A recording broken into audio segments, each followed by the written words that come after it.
안녕하십니까. 앙트너스의 주대본입니다. 벌써 4회나 됐네요.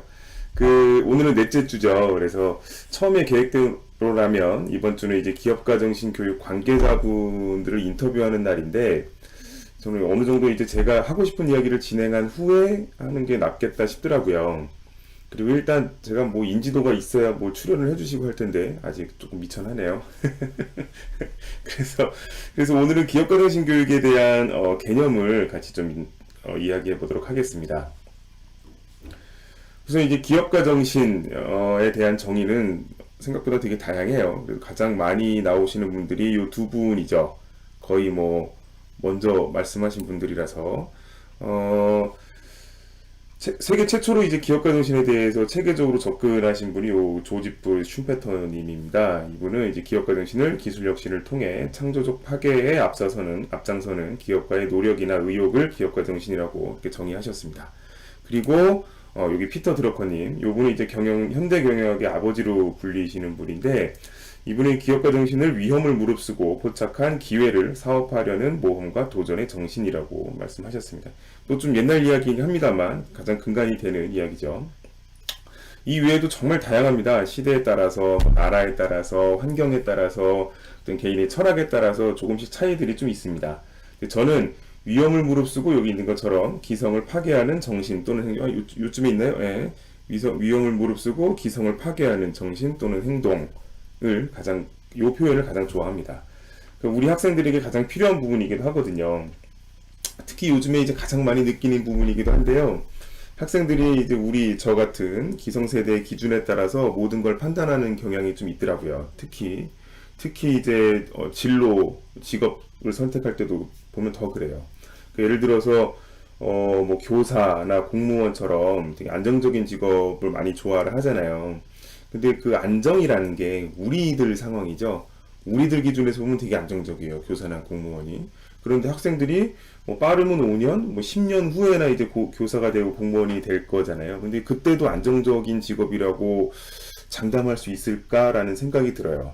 물론 그 이후로도 뭐 20년, 30년을 더 그 생활을 해야 되는데, 그때도 되고 난 이후에도 계속 10년 후, 20년 후에도 안정적인 직업일까? 지금 기준에서 그때도 안정적일 거라고 생각하는 것 자체가 상당히 위험한 어떤 뭐 판단이라고 볼 수 있다고 생각을 하거든요. 그러니까 저는 장담 못 한다고 생각을 해요. 그래서 여기서 말하는 기성이라는 거는 바로 이제 판단의 기준을 얘기하는 겁니다. 이 기성은. 그러니까 어른들, 그러니까 기성세대의 판단의 기준에 따르지 말고 앞으로 이제 자기들이 살아갈 미래에 대해서 좀 과감하게 판단을 하고 예측을 해서 자기들만의 미래를 좀 설계할 필요가 있지 않느냐라고 생각을 하는 거죠. 물론 이제 그러기 위해서는 어느 정도 경험도 필요하고 뭐 판단하기 위한 기준이 필요하겠지만, 애초에 그런 도전과 모험을 해볼 생각을 할 수 있도록 좀 위험하더라도 불안정하더라도 거기에 도전해 볼 수 있도록 하는 그 부분을 좀 바꿔볼 필요가 있다고 생각을 하는 거죠.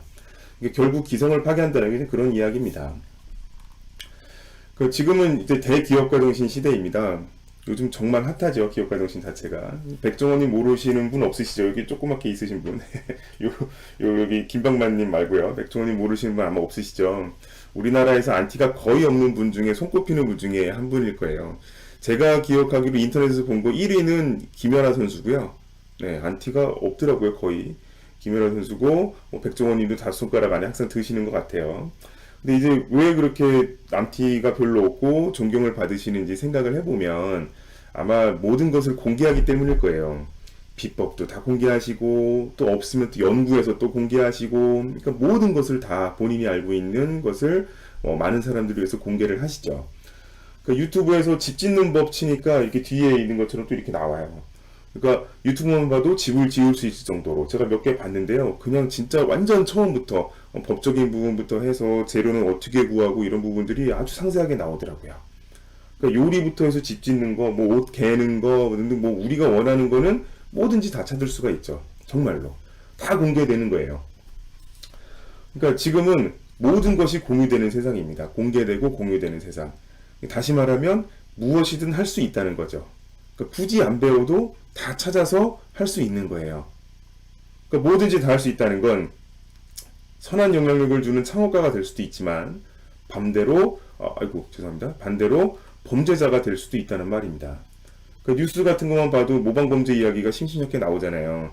그 창업가와 범죄자는 말 그대로 이제 백지장 차이인 것 같아요.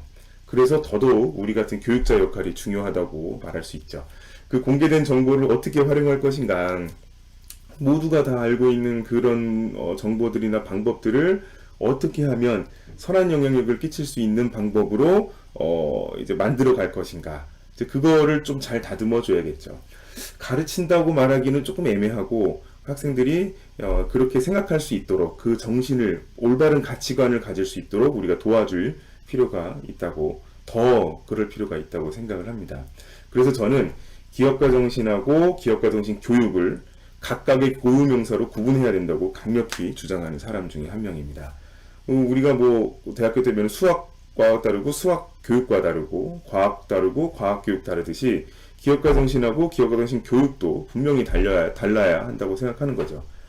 요 위에 까만 글자가 이렇게 5개 있는 거, 이게 이제 기업가 정신에 대한 연구에서 기업가 정신이 3요소로 많이 언급하는 거예요. 혁신성, 진취성, 유연감성, 요 3개가 제일 많이 나옵니다. 제일 아주 기본적인 부분이고요. 여기에 추가적으로 요즘에 뭐 기회발견력, 협업능력 이런 얘기들이 이거 외에도 더 많아요. 근데 저는 보통 이 5가지 정도를 제가 개인적으로 학생들 가르치는데 많이 활용을 하고 있어서 5가지만 적어놨고요. 그러니까 이런 능력들은 요 5가지 위에 5가지 능력은 기업가 정신 요소예요. 기업가 정신을 구성하는 요소예요. 그러니까 성공한 스타트업이나 기업가들, 안트프로너들이 어떤 자세로, 어떤 능력을 가지고 어떻게 살아왔는지를 분석한 결과인 거죠. 그러니까 정말 좋은 요소예요. 정말 좋은 요소지만 이거를 초중 고등학생들, 그다음에 뭐 더 어린 아이들, 그다음에 청소년들에게 직접적으로 가르치기는 조금 어려운 느낌이 있죠. 너 혁신해야 돼, 진취적으로 살아야 돼, 말할 수 있어요. 근데 조금 무리가 있어 보이지 않나, 그죠? 네.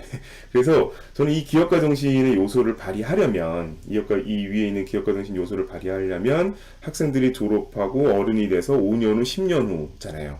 그러니까 5년 후, 10년 후, 20년 후에 나중에라도 이런 능력을 발휘하려면 청소년기에 무엇을 배워야 하는가, 우리는 청소년기에 무엇을 가르쳐야 할 필요가 있는가를 생각해 봐야죠. 그러니까 성인이 돼서 혁신성을 발휘하려면, 혁신적인 사람이 되려면 청소년기에 발달과업 등을 고려할 때, 자꾸 내려가네요. 죄송해요. 발달과업을 고려할 때 창의력이나 상상력 이런 걸 배우면 나중에 혁신적인 사람이 될 가능성이 한참 높아지겠죠. 이제 그런 개념인 겁니다. 이런 식으로 각각의 기업가 정신 요소들을 다운그레이드 시켰다고 그럴까요? 조금 이제 청소년기에 맞게 이렇게 조금 내려주면 혁신성은 창의력으로, 진취성은 실행력으로, 뭐 이렇게 해서 도전정신, 문제해결, 공감능력으로 이제 정리를 할 수 있겠죠. 그러니까 요 밑에 청록색으로 된 부분이 기업가 정신 교육 요소가 될 수 있는 거죠. 그러니까 기업가 정신에서 청소년기에 맞게 조금 쉽게 만들어준 그 시기에 배워야 될 내용으로 다시 재정리한 기업가 정신 교육 요소가 요 5가지라고 할 수 있습니다. 물론 이제 제 개인적인 생각이에요. 네, 개인적으로 혼자 연구하고, 뭐, 여기서 배운 내용들, 읽은 내용들, 연수 가서 배운 내용들, 대학원에서 교수님들한테 배운 내용들, 다른 선생님과 이야기한 내용들, 저희 연구회에서 연구한 내용들을 바탕으로 이제 제가 정립을 한 거고, 개인적인 생각입니다만, 그래도 많은 선생님들께서 공감해주고 계셔서, 네, 다행이라고 생각을 하고 있습니다.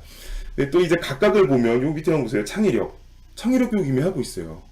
그렇죠? 학교에서 문제 해결 능력 교육하고 있고 공감 능력 교육하고 이미 하고 있어요. 그러면 기업가 정신 교육이 뭐냐? 이미 하고 있는 거 아니냐라고 말씀하실 수도 있는데, 기업가 정신 교육의 핵심은 이 요소들이, 각각의 요소들이 유기적으로 연결되고 상호작용하게끔 하는 겁니다. 그러니까 이미 학교나 교육 현장에서 하고 있는 이 교육 요소들을 유기적으로 연결해 주는 게 핵심인 거죠. 유기적으로 쭉 연결이 될 수 있게 창의력을 가지고 실행하고, 창의력을 가지고 문제 해결을 하고 도전하고, 그 다음에 그 모든 것에 공감 능력이 바탕이 되도록 하는, 네, 이제 그게 기업가 정신 교육의 핵심 요소인 것 같아요. 그러면 그걸 어떻게 할 거냐? 그거는 다음 시간에 이어서 하도록 하겠습니다. 이번 주는 한가위가 있네요. 네, 풍성하고 즐거운 한가위 되시길 바라겠습니다. 이번 주에도 또 되게 많은 분들이 와주셨어요. 그리고 또 채널에 와주시고, 좋아해주시고, 뭐, 구독해주시고, 기분이 되게 좋습니다. 생각보다 이렇게 기분이 좋을 줄 몰랐어요. 이게 왜 자꾸 구독해달라는 얘기를 하고 하시는지 이제 알겠습니다. 뭐, 동시에 부담이 되기도 하네요. 근데 그러면 그만큼 열심히 하면 되겠죠. 그만큼 열심히 하도록 하겠습니다. 하여튼 다시 한번 정말 감사드리고요. 이만 이번 4회는 마치도록 하겠습니다. 다음 주에 뵙겠습니다. 네, 감사합니다. 즐거운 한가위 되십시오. 감사합니다.